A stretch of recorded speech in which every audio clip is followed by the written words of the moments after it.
aleluia, aleluia, aleluia, aleluia, aleluia, aleluia. Que a paz de Cristo reine em vossos corações e ricamente habite em vós sua palavra. Aleluia, aleluia, aleluia, aleluia, aleluia, aleluia. O Senhor esteja convosco. Ele está no meio de nós. Proclamação do Evangelho de Jesus Cristo segundo Lucas. Glória a vós, Senhor.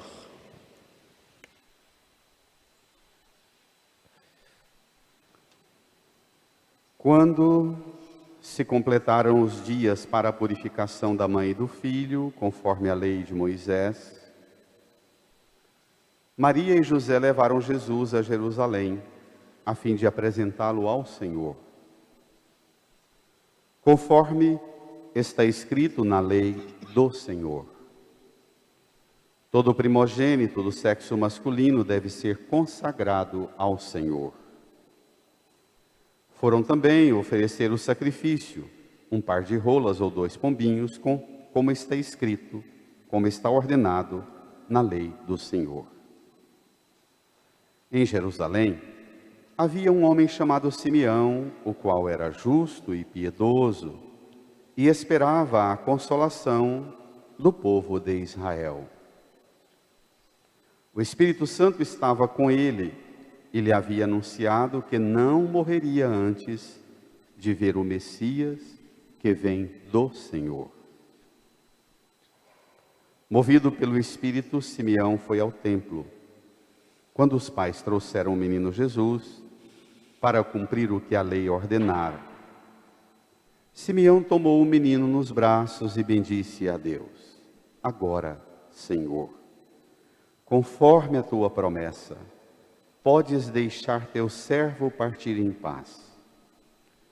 Porque meus olhos viram a tua salvação que preparaste diante de todos os povos, luz para iluminar as nações e glória do teu povo Israel. O pai e a mãe de Jesus estavam admirados com o que diziam a respeito dele. Simeão os abençoou e disse a Maria, a mãe de Jesus: este menino vai ser causa tanto de queda como de reerguimento para muitos em Israel. Ele será um sinal de contradição. Assim serão revelados os pensamentos de muitos corações. Quanto a ti, uma espada te traspassará a alma. Havia também uma profetisa chamada Ana, filha de Fanuel, da tribo de Aser. Era de idade muito avançada. Quando jovem, tinha sido casada e vivera 7 anos com o marido. Depois ficara viúva e agora já estava com 84 anos. Não saía do templo, dia e noite servindo a Deus, com jejuns e orações. Ana chegou nesse momento e pôs-se a louvar a Deus e a falar do menino a todos os que esperavam a libertação de Jerusalém. Depois de cumprirem tudo conforme a lei do Senhor, voltaram à Galileia, para Nazaré, sua cidade. O menino crescia e tornava-se forte, cheio de sabedoria, e a graça de Deus estava com ele. Palavra da salvação. Glória a vós, Senhor.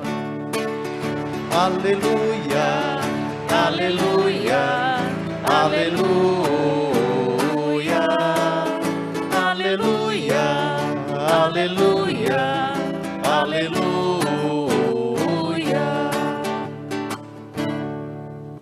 assentados. E hoje eu insisto mais do que em todas as outras ocasiões. Peça ao Espírito Santo para vir em seu auxílio, para que ele te ajude a compreender esta palavra e voltar para sua casa com a força dessa palavra para enfrentar a sua família e as famílias do mundo, levando-lhes esta palavra de salvação para você, para eles, para todos. Peça ao Divino Espírito Santo esse auxílio. Rezemos em silêncio.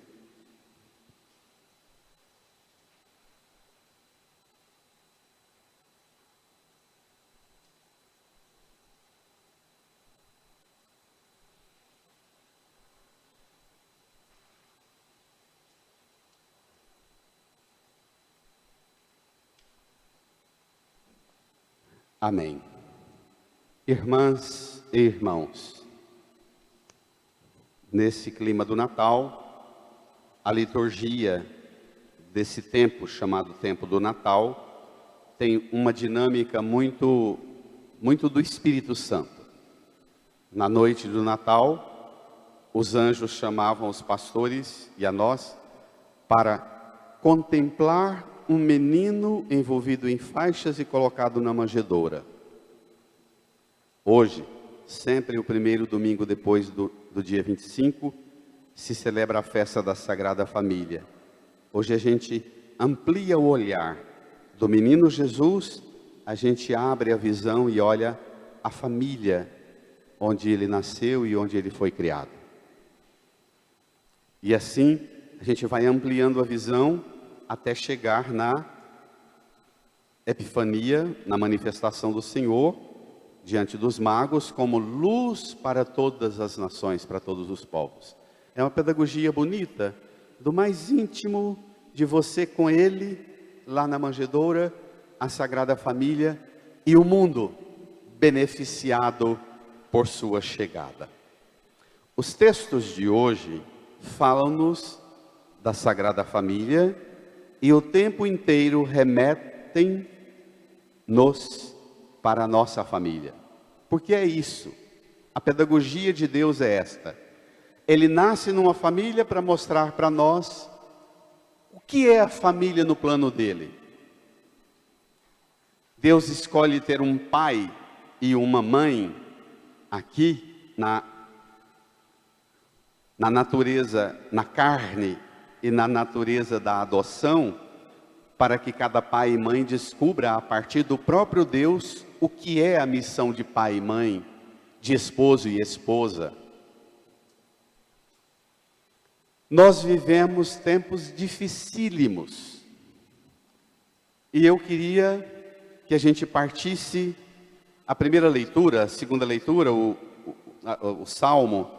Eu não vou entrar, eu vou ficar só com o Evangelho, porque eu ficaria muitos meses aqui com esses textos. Vamos lá, no Evangelho? Último versículo do Evangelho, versículo 40.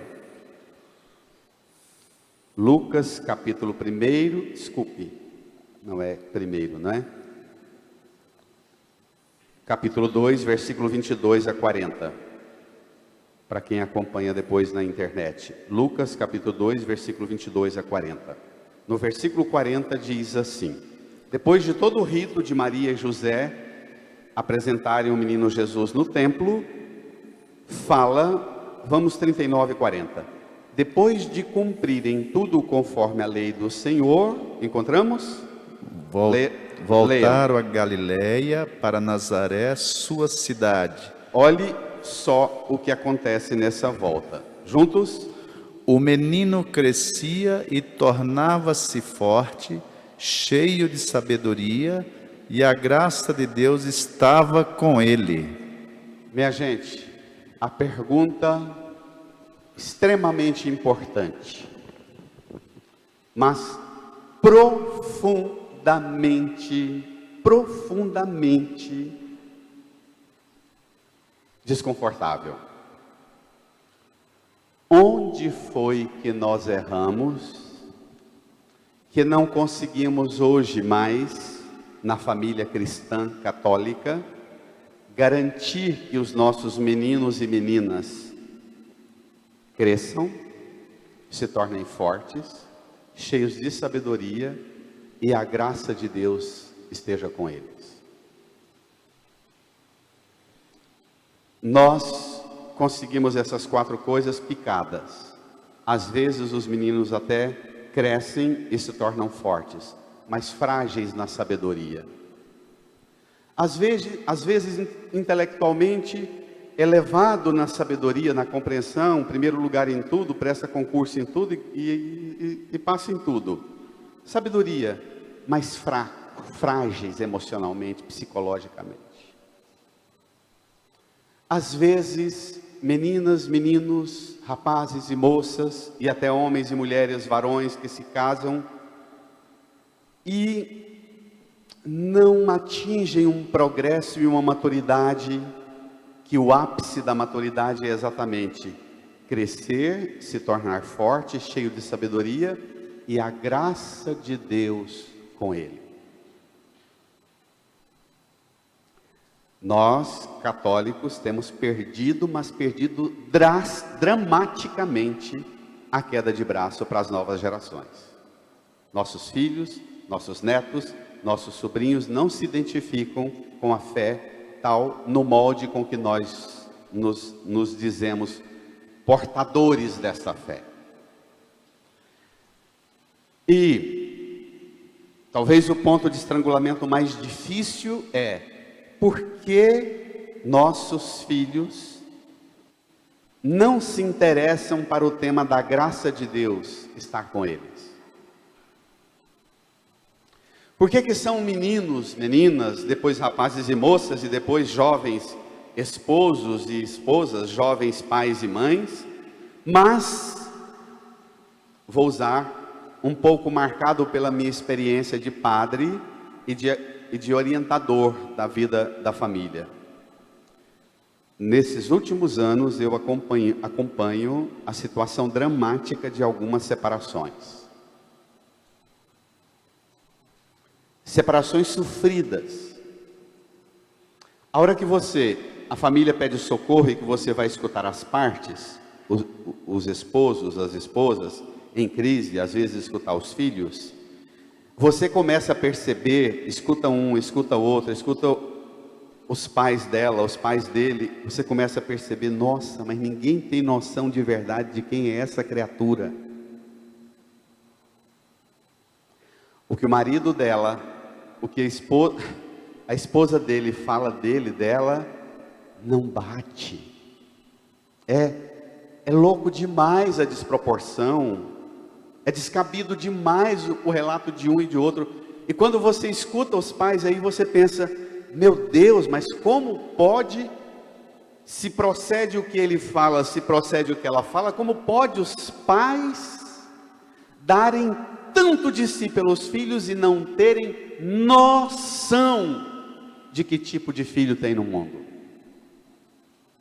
Inclusive, com todo o tema que tem hoje, dessa dimensão subjetiva dos transtornos, das doenças psicoemocionais, até chegar, conversava com a Marla essa semana, pediatra, com longa experiência com Sebastião na periferia, com mães que optam por deixar tudo e virem sozinhas para ser mãe, porque o marido, já na 3ª, 4ª vez mês de gravidez, já provou que não vale nada.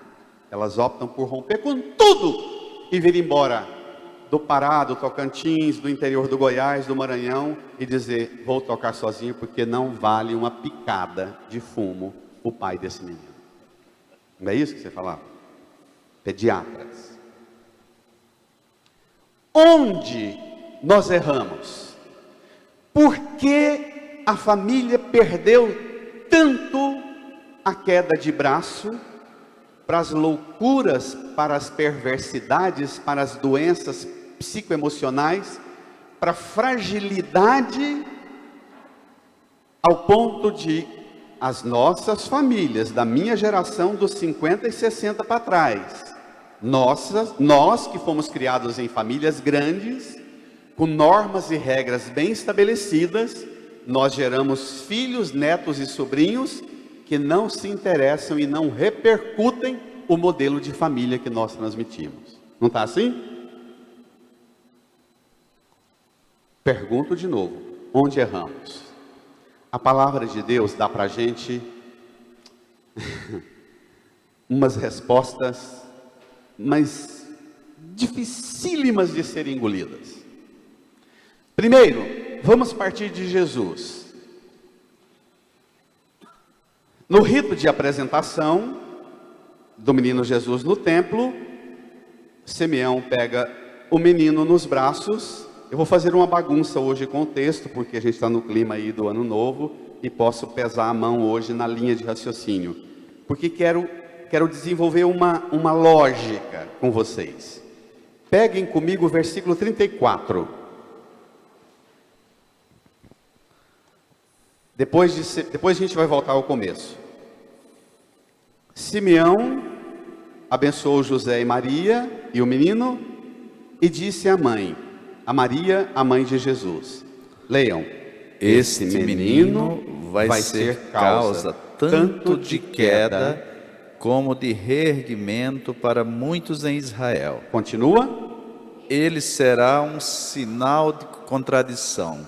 Continua. Assim serão revelados os pensamentos de muitos corações. Espere lá. Nós que dissemos estamos aqui porque cremos no Senhor, não cremos? Aceitamos Jesus como nosso Senhor e Salvador, não aceitamos? Professamos nossa fé nele. As perguntas que brotam da palavra do sacerdote Simeão, que recebe o menininho Jesus com 40 dias de nascido diante do altar. Você tem coragem de aceitar Jesus na sua vida, entrando na sua vida, e você tem coragem de permitir que Jesus entrando no seu coração, na sua mente, na sua alma, na sua inteligência, nos seus afetos, na sua vida, na sua família? Você tem coragem de permitir que Jesus seja causa de queda e de reerguimento? Queda para aquilo que eu preciso ser derrubado e que você também precisa ser quedado. Entendido? Você autoriza Jesus a entrar na sua casa e na sua família e derrubar você daquilo que ele veio ao mundo exatamente para derrubar-me, é derrubar-te. Você permitiria Jesus entrar na sua casa para ser causa de reerguimento de você ou de pessoas que estão derrubadas e caídas e humilhadas, inclusive por mim, por você e nossa família? Você aceitaria que Jesus entrasse lá e reerguesse essa pessoa e dizer assim: não trate mais assim, não desrespeite assim? Você aceita Jesus ser um sinal de contradição na sua vida pessoal, na sua vida familiar? Sinal de contradição significa aquele que você diz crer e que professa e fala dele com entusiasmo, e sua esposa, seu esposo diz: espera aí, bem, você fala com tanta empolgação, mas você diz isso de Jesus, mas você não vive isso. Ser sinal de contradição é espremer-nos e apontar para nós as ambiguidades nossas, porque não existe nenhum ambiente mais poderoso para sermos curados de nossas contradições do que o da família. O problema é que nós tiramos da família a autoridade para ser o ambiente de cura, o ambiente terapêutico. Você permitiria Jesus ser um sinal de contradição na sua vida? Você diz que professam e crê, mas dizendo que crê nele, seu filho diz assim: pai, poxa, né? Mãe, não é possível que você vai continuar desse jeito, né, mãe? Que a meninada pega as contradições, não pegam? Você aceita Jesus apontar as contradições através de um filho, de uma filha, do seu esposo, da sua esposa? Você aceita Jesus entrar na sua casa e lá dentro da sua casa ele, através dele, serem revelados os pensamentos dos corações, de muitos corações? A gente não está habituado a pensar que o coração pensa, não é? Assim são revelados os pensamentos de muitos corações. A gente pensa que pensamento é da cabeça, é da razão, é do intelecto. Esse tem lógica, é mais fácil de ser revelado. Agora, os pensamentos dos corações não tem lógica, porque é emoção, é sentimento. Então, para ter capacidade de passar um pente fino nos pensamentos dos corações, tem que ter o refino que só Deus tem. E dizer, opa, você está misturando aqui, confundindo as coisas. Por aqui não, não misture isso, não misture com aquilo. Você permitiria Jesus entrar e ter autoridade de mostrar os pensamentos dos corações? Nós homens, particularmente, temos uma tendência racionalista, não é? A levar tudo para o campo da explicação quase não, necessariamente infantil, burra, jumenta. As mulheres, se tem uma reivindicação que eu escuto das mulheres nas últimas 3 décadas, é o quanto nós homens nos tornamos criaturas infantis na capacidade de raciocinar e de pensar e de refletir. Pensamento do coração, porque nós temos pouca habilidade com os pensamentos do coração. Nós lidamos com o pensamento da razão. Pronto.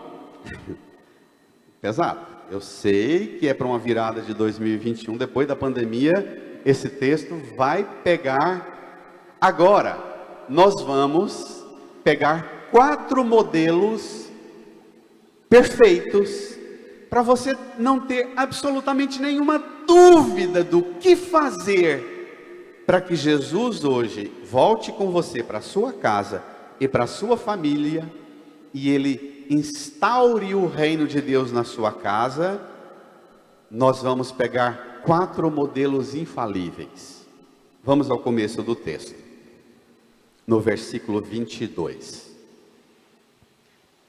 Os 4 modelos são 4 personagens: José, Maria e o sacerdote Simeão e a velha profetisa Ana. Vamos lá? Quando se completaram os dias para a purificação da mãe e do filho, observe que vai repetir por 5 vezes a mesma ideia. Conforme a lei de Moisés, Maria e José levaram Jesus a Jerusalém a fim de apresentá-lo ao Senhor, conforme está escrito na lei do Senhor. Todo primogênito do sexo masculino deve ser consagrado ao Senhor. De novo a ideia do Senhor.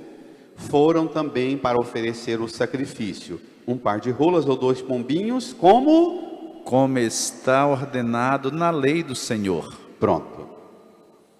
Mas 2 vezes vai aparecer a lei do Senhor. No versículo 27 diz assim: movido pelo Espírito, Simeão foi ao templo. Quando os pais trouxeram o menino Jesus para cumprir o quê? A lei ordenava. O que a lei ordenava. E desce lá no versículo 39, no final, pela 5ª vez, repete a mesma ideia. Depois de cumprirem tudo conforme a lei do Senhor, voltaram para a Galileia.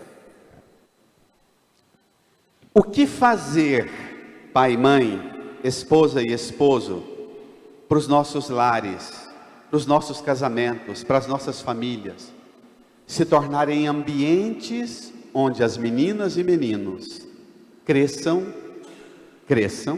se tornem fortes, cheios de sabedoria, e a graça de Deus esteja com eles.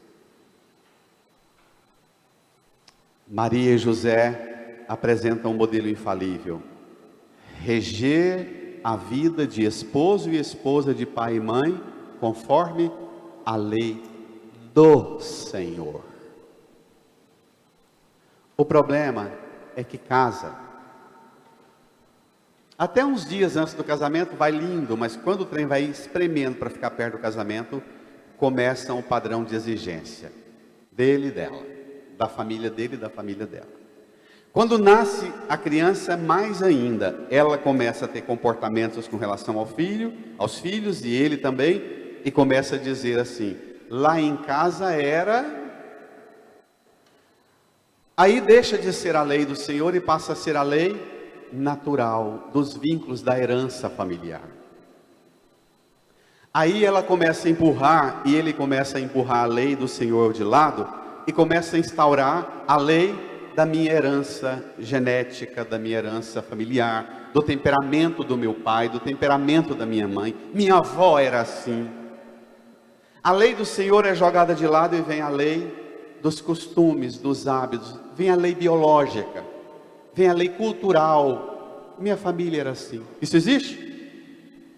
Primeira causa de fracasso para impedir nossos meninos e meninas em crescerem, se tornarem fortes, cheios de sabedoria, a graça de Deus com ele, é porque a gente tira a lei do Senhor e põe a lei nossa.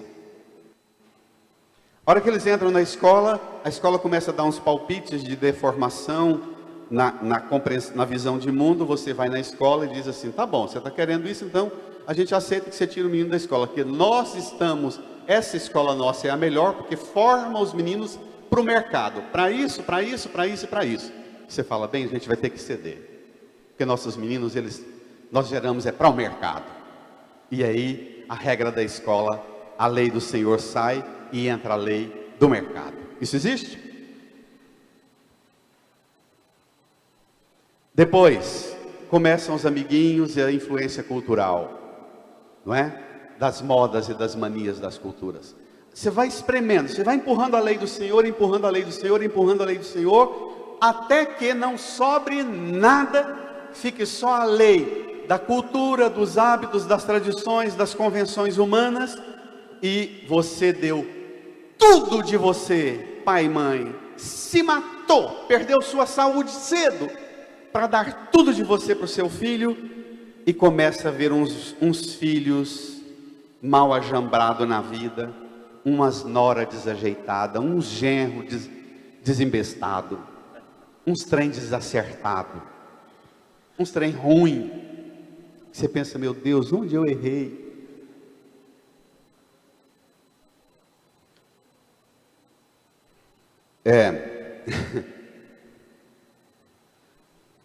Vocês podem pensar que é apenas um exagero retórico de metodologia de persuasão na pregação, mas não. Eu sou mais fatalista do que vocês imaginam, na avaliação que faço da tragédia que se encontra a família católica apostólica romana. Não estamos aqui avaliando o mundo, não. Vamos olhar para nós. Em que nós, famílias católicas, estamos errando? Tiramos o primado da lei do Senhor. Volta para sua casa o primado da lei do Senhor, para reger seu temperamento de marido, de esposa, de pai, de mãe. Volta os dois a submeterem à primazia do senhorio de Deus. Você vê se o treino vai funcionar. Vai ter homem e mulher já velho, que vai voltar a crescer, vai voltar a ficar forte, vai voltar a ficar cheio de sabedoria. E o melhor, e a graça de Deus vai ser recuperada na sua casa, no seu casamento e na sua família. Amém? Amém. Mas para isso, minha gente, para isso precisa ser macho demais e mulher demais. Precisa peitar as potências diabólicas e satânicas, perversas, ideológicas, que impera também em nós padres e pregadores. Que a gente começa a fazer um engodo de pregação confortável, que a gente tem medo de uma pregação. Alguns dizem assim: ah, padre, a pregação do senhor foi tão firme domingo passado, eu mandei para uma amiga minha, um amigo meu disse que escutou, mas passou mal porque ficou sentindo culpado. É para ter isso mesmo. A pregação tem que apontar para nós os sinais de contradição nosso. Tem que revelar o que há de contraditório em nós. Tem que ser desconfortável mesmo. Tem que revelar os pensamentos dos corações, aquela coisa engodada, aquela gosma emocional que vai grudando uma coisa na outra. Eu tenho lido uns 3 psicólogos que têm trabalhado com esse conceito de gosma emocional, que é trem que gruda. Você conversa com a mulher, com o marido, e ele diz assim, do nada, uns rapazes, umas moças bem formados, bonitos, educados na fé, profissionais assim já no campo do mercado bem-sucedidos, planejam um casamento com uma casa, um mimo, um apartamento de padrão belíssimo. 3 meses depois de casado, 1 ano depois de casado, você começa a ver o comportamento, e do nada, ele chega e diz assim, olha, você repensa a sua vida, porque eu estou indo embora, vou tocar minha vida. E uma quantidade enorme de mulher dizendo isso também. Olha, não era isso que eu queria, estou indo embora. Assim. Mas como é que vai ficar os filhos, nossos filhos? Mas para mim não é problema, eu vou tocar minha vida. Onde falhamos? Meninos, meninas, rapazes e moças, homens e mulheres, esposos e esposas, jovens, pais, mas a família pede socorro para o padre escutar e pensa. Em alguns casos, não são poucos, dizem assim, padre, deve ter algum trem escabroso demais, porque para o meu genro decidir assim, para minha nora decidir assim. Aí você vai, horas e horas de conversa, e você cria coragem e pergunta, mas o que está pegando de acho? Ela diz assim, ele diz assim, nada, não tem graça nenhuma viver com ele, padre, não tem graça. Pensa num trem sem graça. Aí você cria coragem, espreme a conversa com ele e com ela, você percebe, mas não tem graça mesmo. Mas não tem mesmo. Pensa uns trens sem graça. Uma água com açúcar. Pensa umas companhias que não pagam, que o silêncio e a solidão garantiria mais fecundidade do que uma presença estéril dessas de gente sem a graça de Deus. Porque o contrário também a gente experimenta, de homens e mulheres que dizem assim, padre, erramos, caímos, tombamos, mas nós vamos recuperar esse casamento, porque para nós existe uma força sobrenatural, que põe a gente junto, tem elementos que compõem a nossa vida, nós não temos dúvida de que há um projeto de Deus para isso aqui, e o que for preciso ser feito nós faremos, porque o que nós queremos é que a graça de Deus recupere o tanto que já foi bom a gente estar junto, e a gente quer isso de volta. É raro, mas eu tenho a graça de dizer que isso existe. E isso também pode se multiplicar, pode virar pandemia de coisa boa. Não é só corona que pode ser transmitido, não. A gente pode transmitir valores assim também, de encanto. Olhando o exemplo de Maria e José com o primado, a primazia da lei do Senhor, regendo o seu casamento e a sua família, vamos olhar agora 2 velhinhos lindos. Um velho sacerdote, muito provavelmente também pai e avô, e uma velhinha viúva, muito provavelmente também mãe e vó. Vamos lá? Uma graça. Para nós mais velhos, isso aqui enche a gente de entusiasmo. Versículo 25. Em Jerusalém havia um homem chamado Simeão, o qual era justo e piedoso, e esperava a consolação do povo de Israel. Continua, igreja, juntos. O Espírito Santo estava com ele e lhe havia anunciado que não morreria antes de ver o Messias, que que vem do Senhor. Movido pelo Espírito, Simeão foi ao templo. Então, Simeão, pelas características do que o texto traz, ele é um sacerdote. O ofício que ele vai desenvolver é um velho sacerdote. O texto não falou que ele é velho, mas o modo dele se relacionar com o menino Jesus que é trazido, dá para a gente, os intérpretes da Sagrada Escritura, sempre o trazem como um ancião. Então, olhe o modelo para ser um velhinho feliz na fé. Simeão era justo, 7 características. Era justo, piedoso, esperava a consolação do povo de Israel, o Espírito Santo estava com ele, lhe havia anunciado que não morreria antes de ver o Messias que vem do Senhor. Movido pelo Espírito Santo, ele vai ao templo. Eu vou pegar uma característica só. Nós véi e nós véia. O que traz a gente ao templo? O que nos move para o templo? É uma esperança da consolação do nosso povo, ou são os probleminhas de família que traz a gente para a igreja? Fala que o velho Simeão, ele era muito próximo do Espírito Santo, e o Espírito Santo conversava com ele. O Espírito Santo conta causa para ele. Fala que o Messias vai vir e que ele não vai morrer sem antes ver o Messias.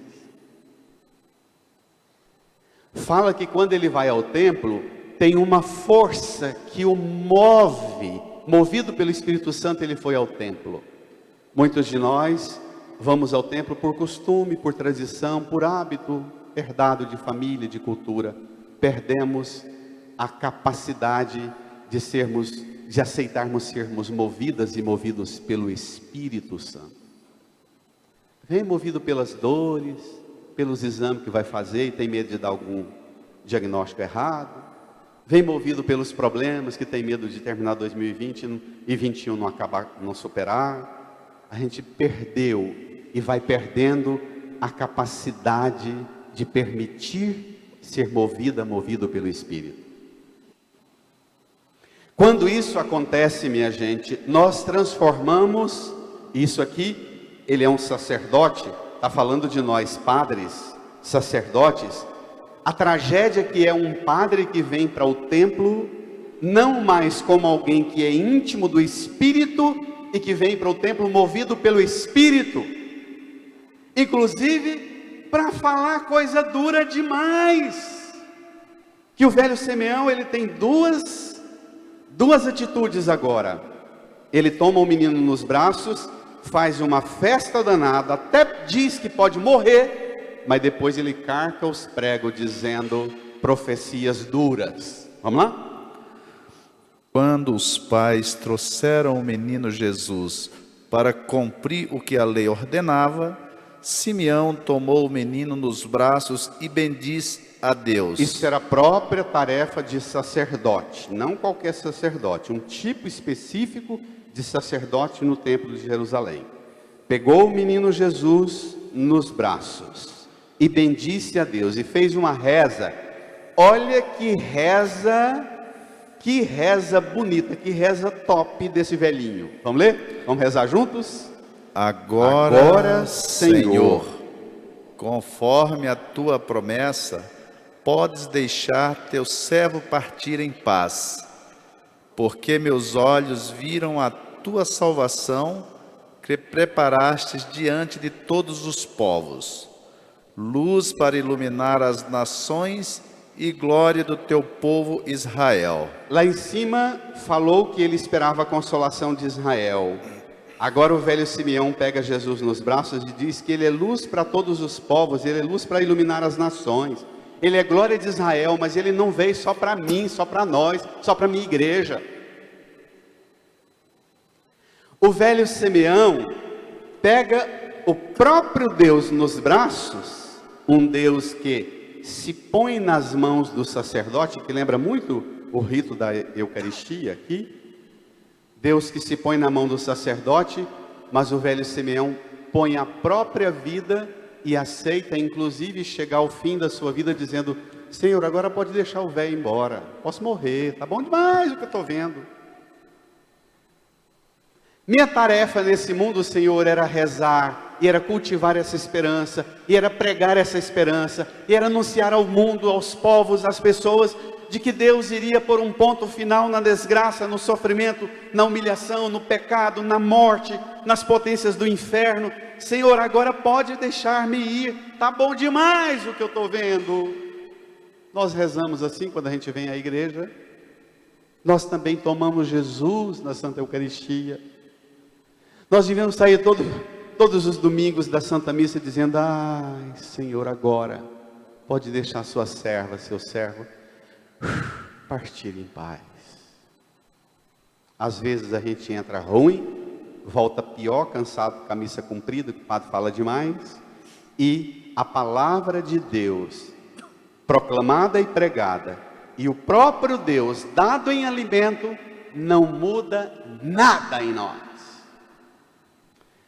Depois, então, primeiro, o velho Simeão proclama as belezas, fala da grandeza da obra de Deus, salvação para todos os povos, luz para iluminar as nações. Aí ele se volta para aquela parte pesada da pregação. Ele falou com Deus, agora ele vai voltar para São José e Nossa Senhora e falar para os dois: se preparem, porque esse menino vai trazer trem para a casa de vocês. Vamos ver? Já vimos isso, mas agora nessa compreensão mais ampla a gente entende. O pai e a mãe de Jesus estavam admirados com o que diziam a respeito dele. Simeão os abençoou e disse a Maria, a mãe de Jesus. Juntos? Este menino vai ser causa tanto de queda como de reerguimento para muitos em Israel. Ele será um sinal de contradição. Assim serão revelados os pensamentos de muitos corações. Continua. Quanto a ti, uma espada se traspassará a alma. Pensa na dor dessa mãe. 40 dias, acabando o resguardo, o sacerdote pega o bebê, que provavelmente acabou de fazer a cirurgiazinha da fimose, estava todo doloridinho, e a mãe fala, a mãe já estava sofrendo com aquela cena, e agora diz: uma espada de dor vai te traspassar a alma. Prepara, mãe.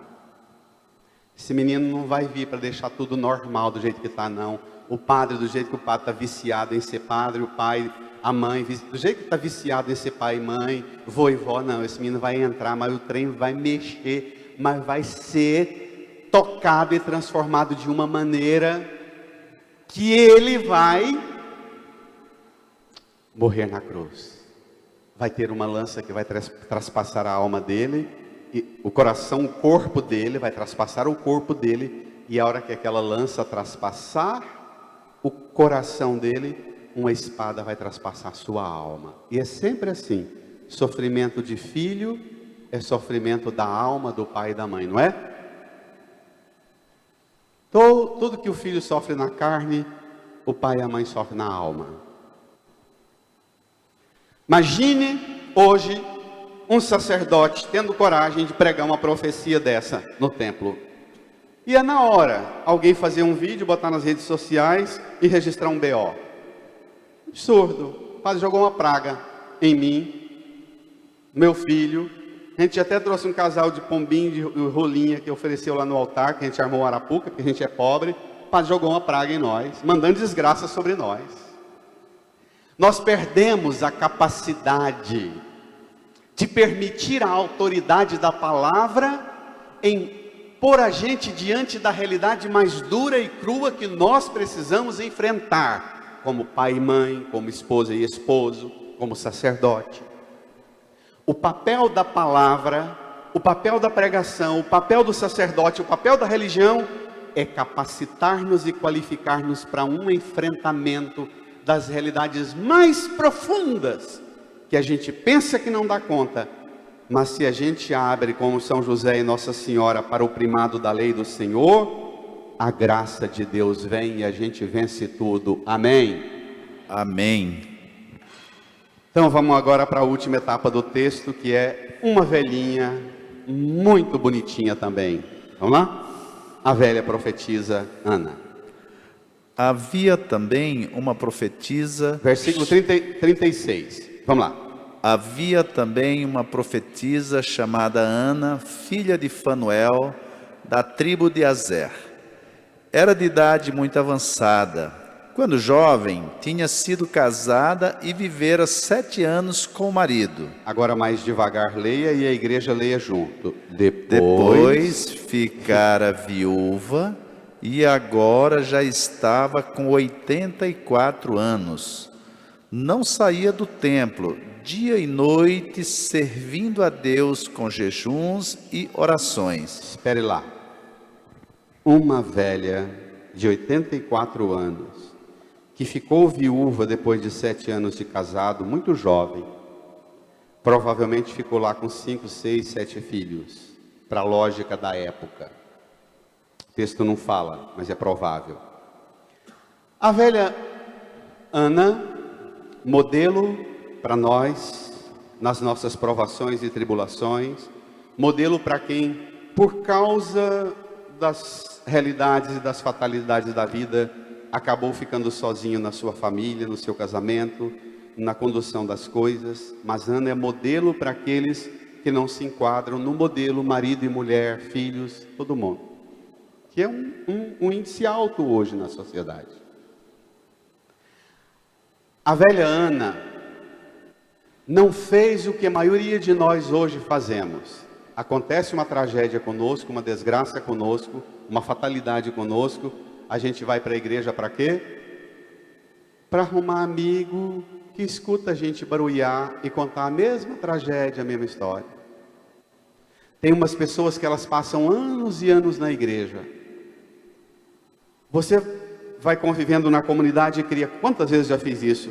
Cria coragem de perguntar assim: Dona Maria, seu José, você está tanto tempo na comunidade, você não sai dessa perrenguice. Para que a senhora vem à missa, se a senhora está sempre lamentando, reclamando, triste, abatido, aborrecido, está sempre dependendo demais dos outros? O que a senhora vem fazer aqui? Padre, Deus me livre se tirar essa comunidade de mim. Aqui é que estão os meus amigos. Quando eu perdi meu marido, o padre tal me deu cesta básica, ajudou a arrumar meu barraco, ajudou a arrumar médico para mim. O fulano de tal que trabalha na prefeitura ajudava a arrumar exame para mim sem precisar o protocolo honesto e correto da fila única do SUS. É assim. As viúvas de hoje vêm para a igreja, não vêm para servir a Deus como a velha Ana. Ela não vem para colocar o sofrimento dela no centro e puxar a atenção de todo mundo para ela. Ela transforma a tragédia e o sofrimento dela em oferta para Deus. Ela vivia dia e noite no templo, servindo o Senhor, com 2 coisas que pobre dá conta: jejum e oração. Não vinha pedir cesta básica, vinha renunciar, comer o que tinha para comer, para oferecer essa renúncia do prazer e da satisfação e da necessidade biológica, porque a alimentação é uma necessidade. Ela vinha, renunciava ao alimento, dizia: não, eu vou oferecer, ficar sem comer e vou. E olha para quê? Não era para conseguir uma vaga no SUS, não era para conseguir um emprego para o neto, um servicinho para o genro, um lotezinho para a sobrinha, um trabalhinho para a neta. A velha Ana não vinha para essa porcaria nojenta e perversa que a religião virou. Esquema podre de reproduzir a sociedade podre da política e da economia. A velha Ana, ela ficava no templo, aguardando uma coisa linda. Vamos ver?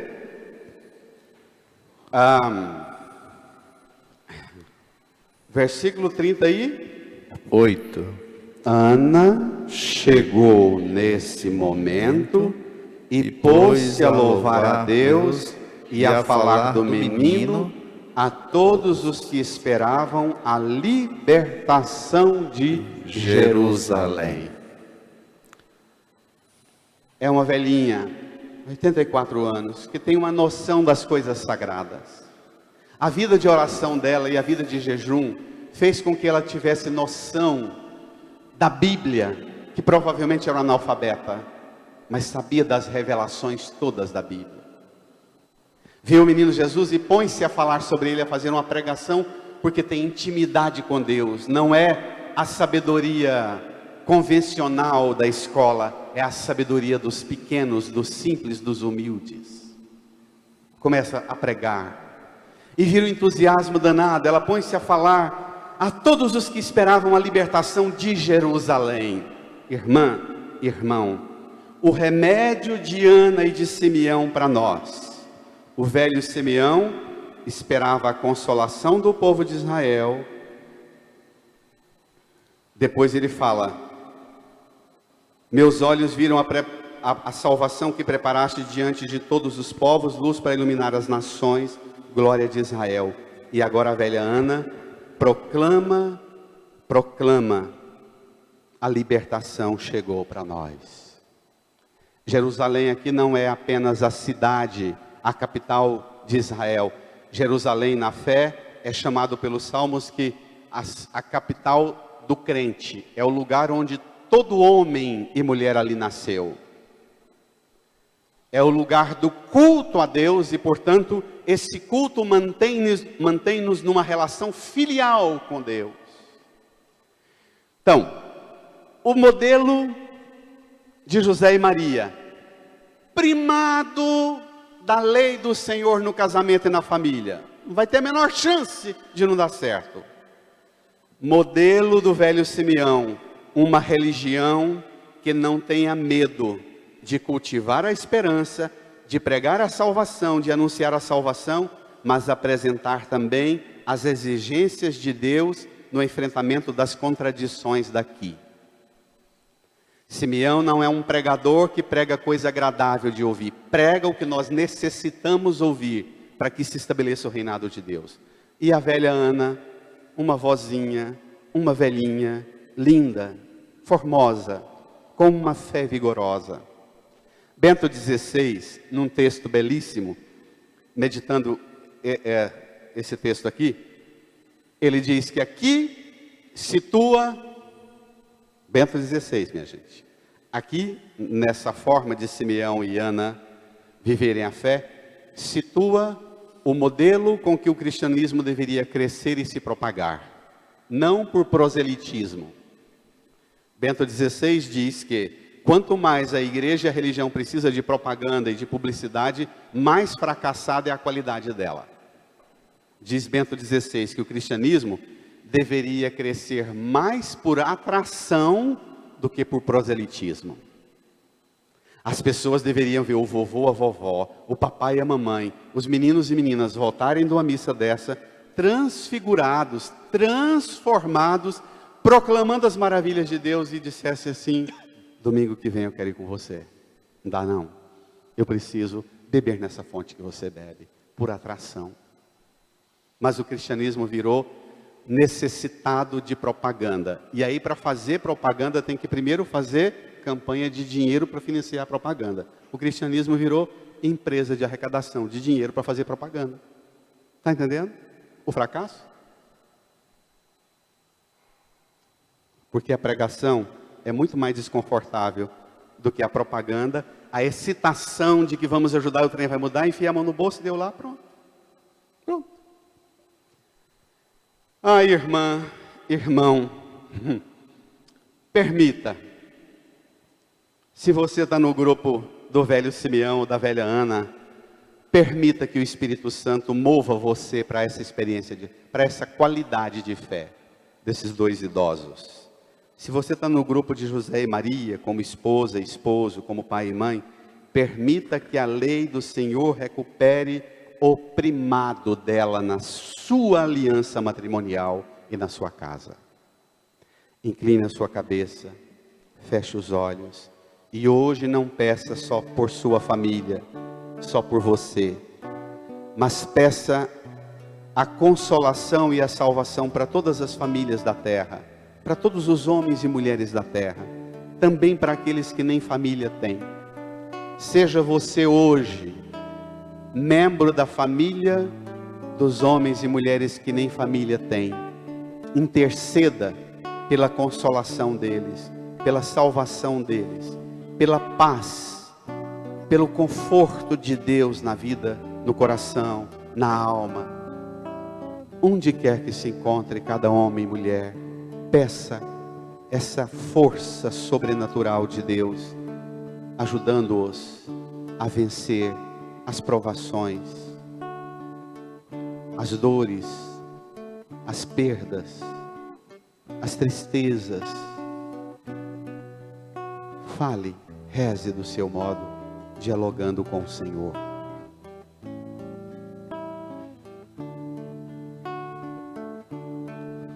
Que a família comece e termine sabendo onde vai,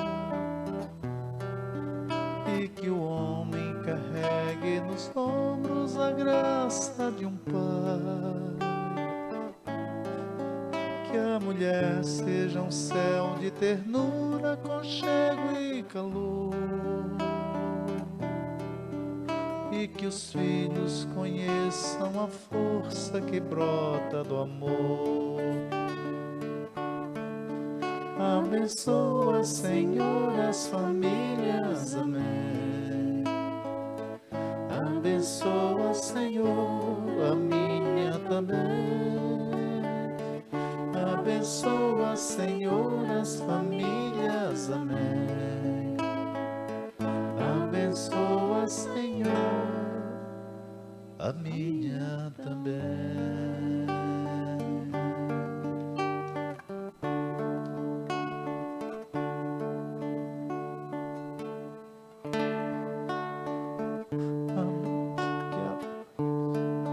Que a família comece e termine sabendo onde vai, e que o homem carregue nos ombros a graça de um pai, que a mulher seja um céu de ternura, aconchego e calor, e que os filhos conheçam a força que brota do amor. Abençoa, Senhor, as famílias, amém. Canta. Abençoa, Senhor, A minha também. Abençoa, Senhor, As famílias, amém. Abençoa, Senhor, a minha também. Fiquemos em pé. Estenda a sua mão, deixa o folheto no banco, estenda as mãos para a cruz de Jesus. Vamos pedir uma bênção especial para você, para a sua família, para a sua realidade de pai, mãe, esposa, esposo, vô, vó, qual seja a sua situação, solteiro, casado.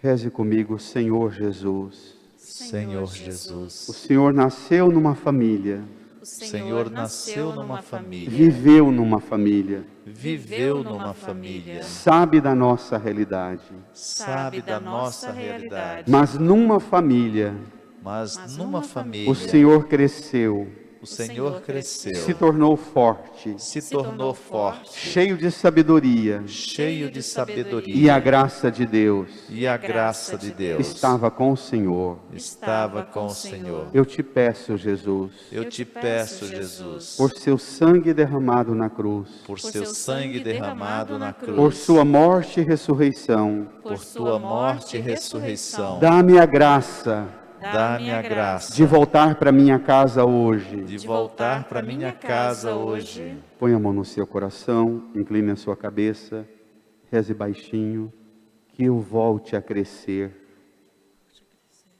espiritualmente, que eu volte a crescer moralmente, eticamente, que eu volte a crescer em sabedoria. Que eu me torne forte para enfrentar todas as realidades que fragilizam a mim, a minha família, a minha casa e fragilizam o mundo. Por seu sangue, Jesus, que lá em casa, cada uma e cada um cresça em sabedoria, estatura, mas sobretudo a graça de Deus esteja com cada um de nós, em cada um de nós. Amém. O Senhor sabe do quanto nós necessitamos da sua graça lá em casa, em nossa família. Dá-nos a autoridade desta graça. Volte a ser Jesus, a ser a autoridade principal na minha casa. Que a sua palavra tenha primazia em tudo, que a vontade de Deus seja feita em todos e em tudo, Jesus. Seja feita a vontade do Pai, seja feito conforme o coração do Senhor, seja feito conforme a presença iluminadora do Espírito Santo, que lá em casa, em cada uma e em cada um de nós, habite e sejamos preenchidos pela graça de Deus. E assim possamos atrair o mundo num testemunho de amor e de luz, de perdão, de comunhão e fraternidade. Abençoa-me, Senhor, abençoa a minha casa, a minha família e as famílias do mundo. Abençoa, Senhor, as famílias. Amém. Abençoa, Senhor, a minha também. Abençoa, Senhor, as famílias. Levante a mão, abençoa a sua também. Abençoa, Senhor, a sua também. Canta, Bel, abençoa.